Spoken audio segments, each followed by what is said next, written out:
es una apuesta. Pero yo, sin embargo, creo que sí. Y que me parece muy importante el proceso que ha lanzado el gobierno.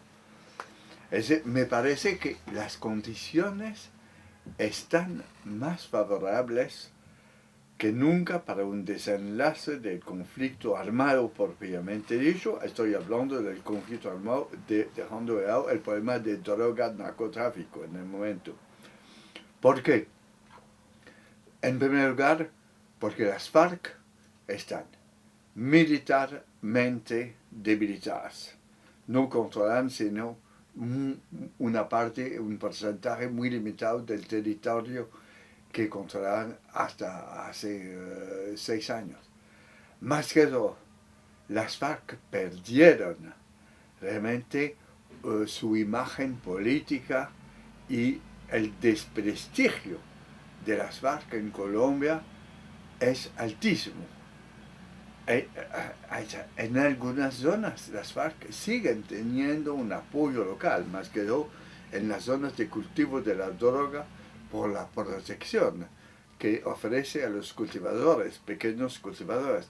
Pero inclusive en estas zonas la población a veces es bastante cansada y más porque la gente creía en la protección mientras los otros grupos, es decir, paramilitares o el mismo ejército no llegaba tampoco a tratar a tener presencia en estas mismas zonas.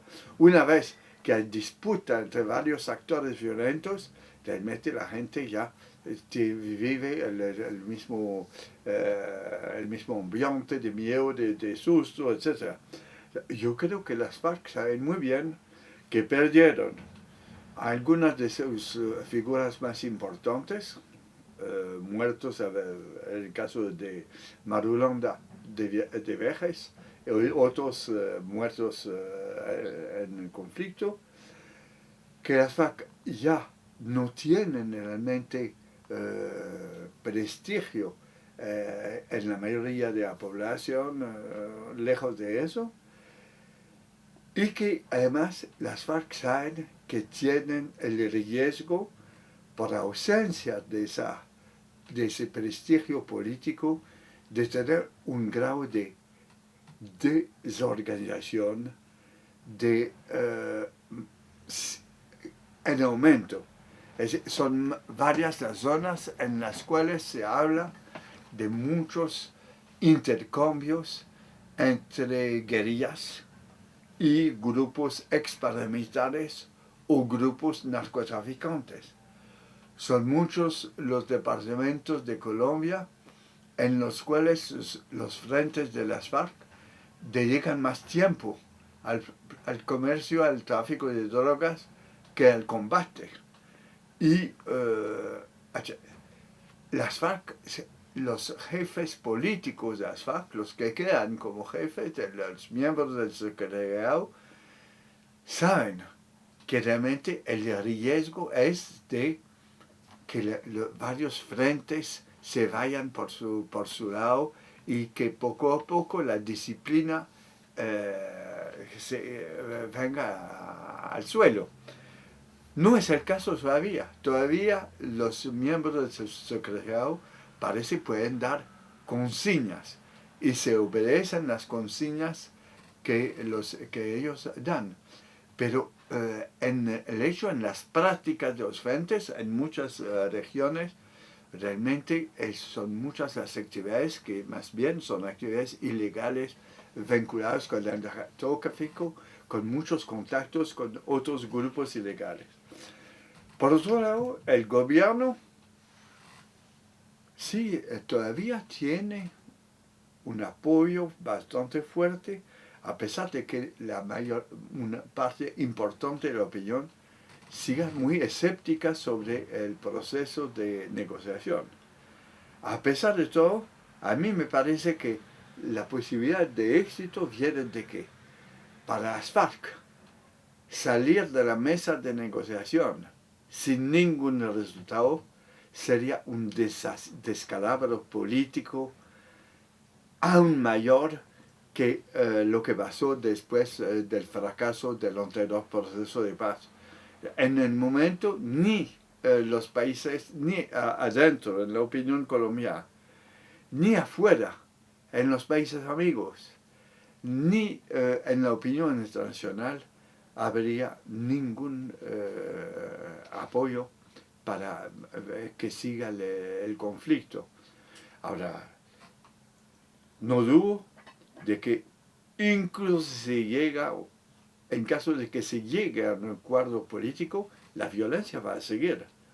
Se sabe por la experiencia de otros países como El Salvador, como Guatemala, como Honduras ahora, que después de los conflictos la violencia sigue.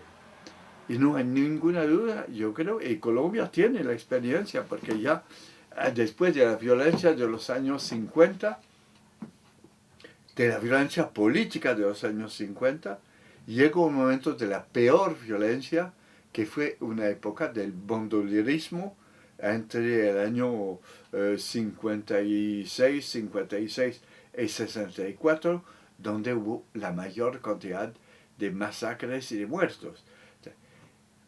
A pesar de todo, la posibilidad de una salida política me parece un paso gigantesco hacia la pacificación paulatina de Colombia.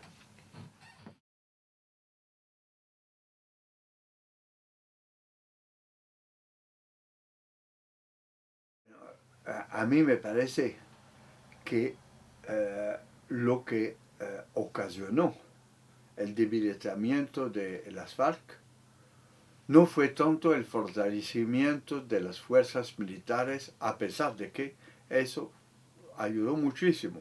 Es decir, ya las tácticas de guerrillas de las FARC de antes no sirven una vez que haya una fuerza aérea bastante sofisticada, con capacidad de observación, tener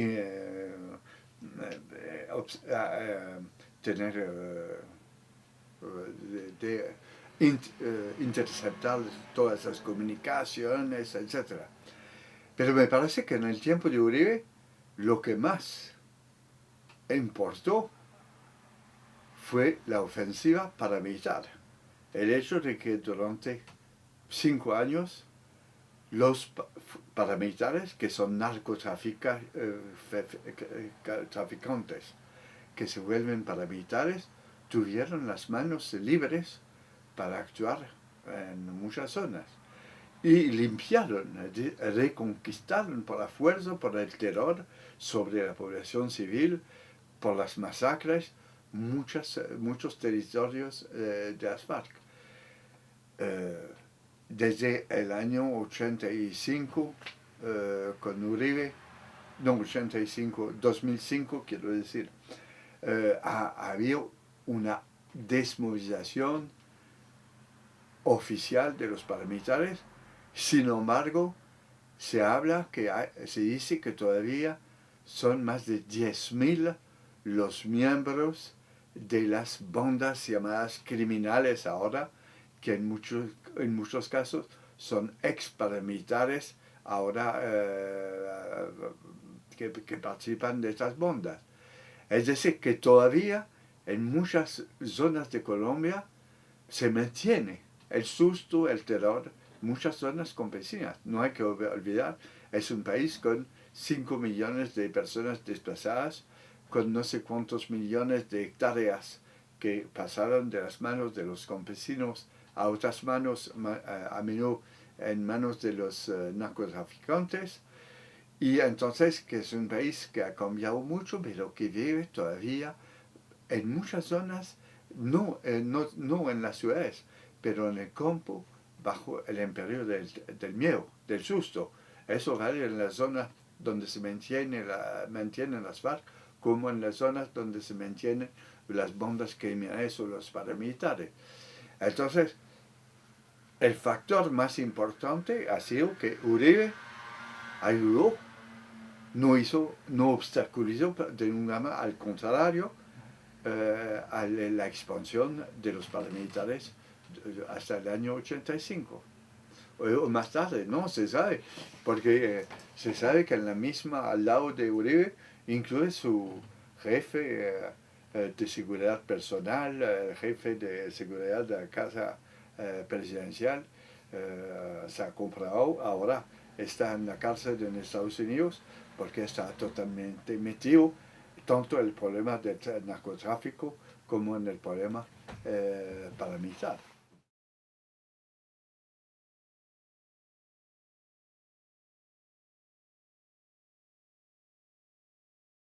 Santos fue el ministro de Defensa de Uribe.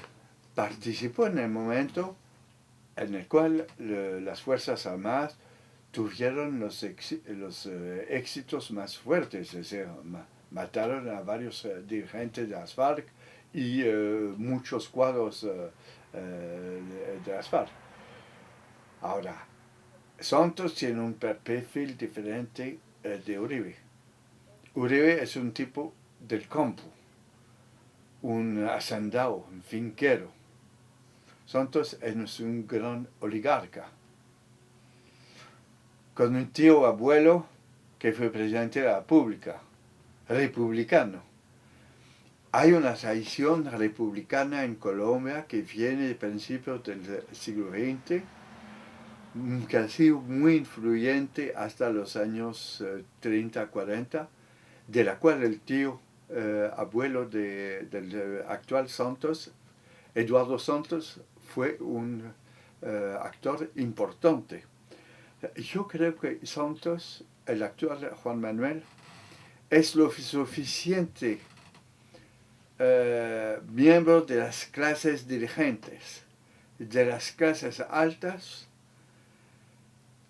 para no meterse en las cosas más sucias de las alianzas con paramilitares y para tener la ambición de dejar el país un poco más allá del conflicto armado, aprovechando el debilitamiento de las guerrillas. El hecho es que Santos, en el momento, Juan Manuel, ha tomado medidas que nunca Álvaro Uribe hubiera podido aceptar. Medidas para las víctimas del conflicto, que significa para, en el momento se habla de 200.000 víctimas que van a estar reconocidas y no sé qué. La institución de tierras y ha definido una serie de programas de los cuales no se sabe hasta qué punto va a tener una relación concreta o no. Uno puede tener todavía dudas, pero además el hecho de que haya conseguido que la mayoría del Congreso, un Congreso muy corrupto por otro lado, pero haya votado esas reformas es muy importante.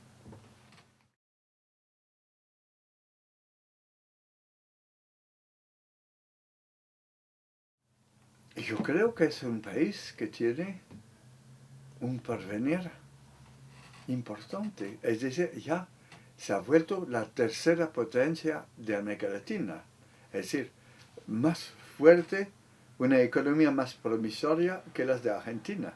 Es decir, después de Brasil y México, Colombia tiene la economía con mayor posibilidad. Ahora, una economía basada en recursos primarios, exportación de recursos mineros. Ahora, Colombia tiene dos factores importantes.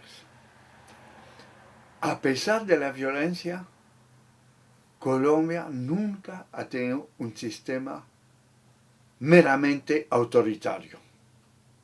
Siempre ha tenido algo de referencia al sistema, al Estado de Derecho. No significa que no haya mil abusos. Participación de los militares en las masacres, sí, los ha habido también. Sin embargo, se ve en el momento En el momento son más de 2.000 militares los que están, sea encarcelados, sea con juicio. Mucho más que en el caso argentino después de la dictadura o en el caso chileno. Es decir, es un país que incluye, reconoció desde hace 15 años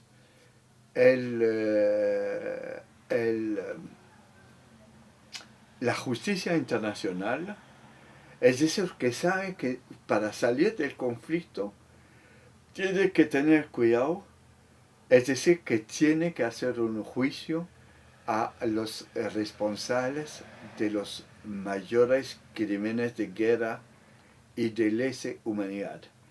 Y se ve, a pesar de la debilidad de la justicia colombiana, que esta justicia a veces está capaz de hacer cosas muy significativas. Es un hecho que me parece muy importante.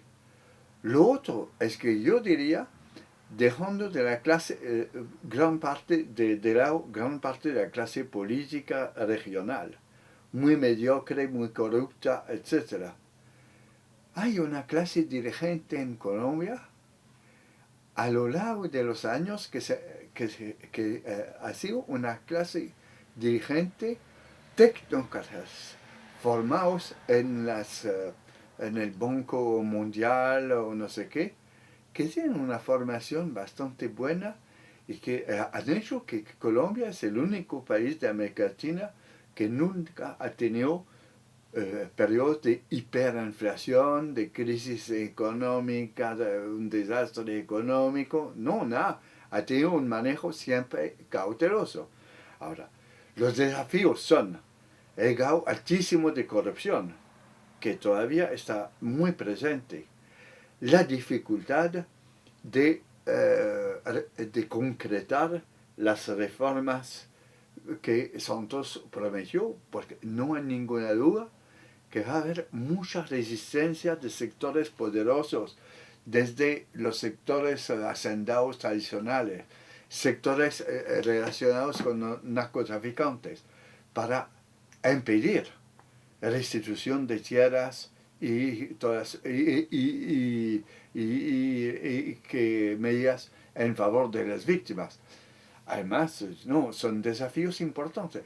El mayor desafío, me parece, sigue siendo el desafío que el Estado consiga hacer presencia en todas las periferias del país, presencia civil, no solo militar. Y en el momento no lo ha hecho todavía. Eso queda un desafío para sacar adelante.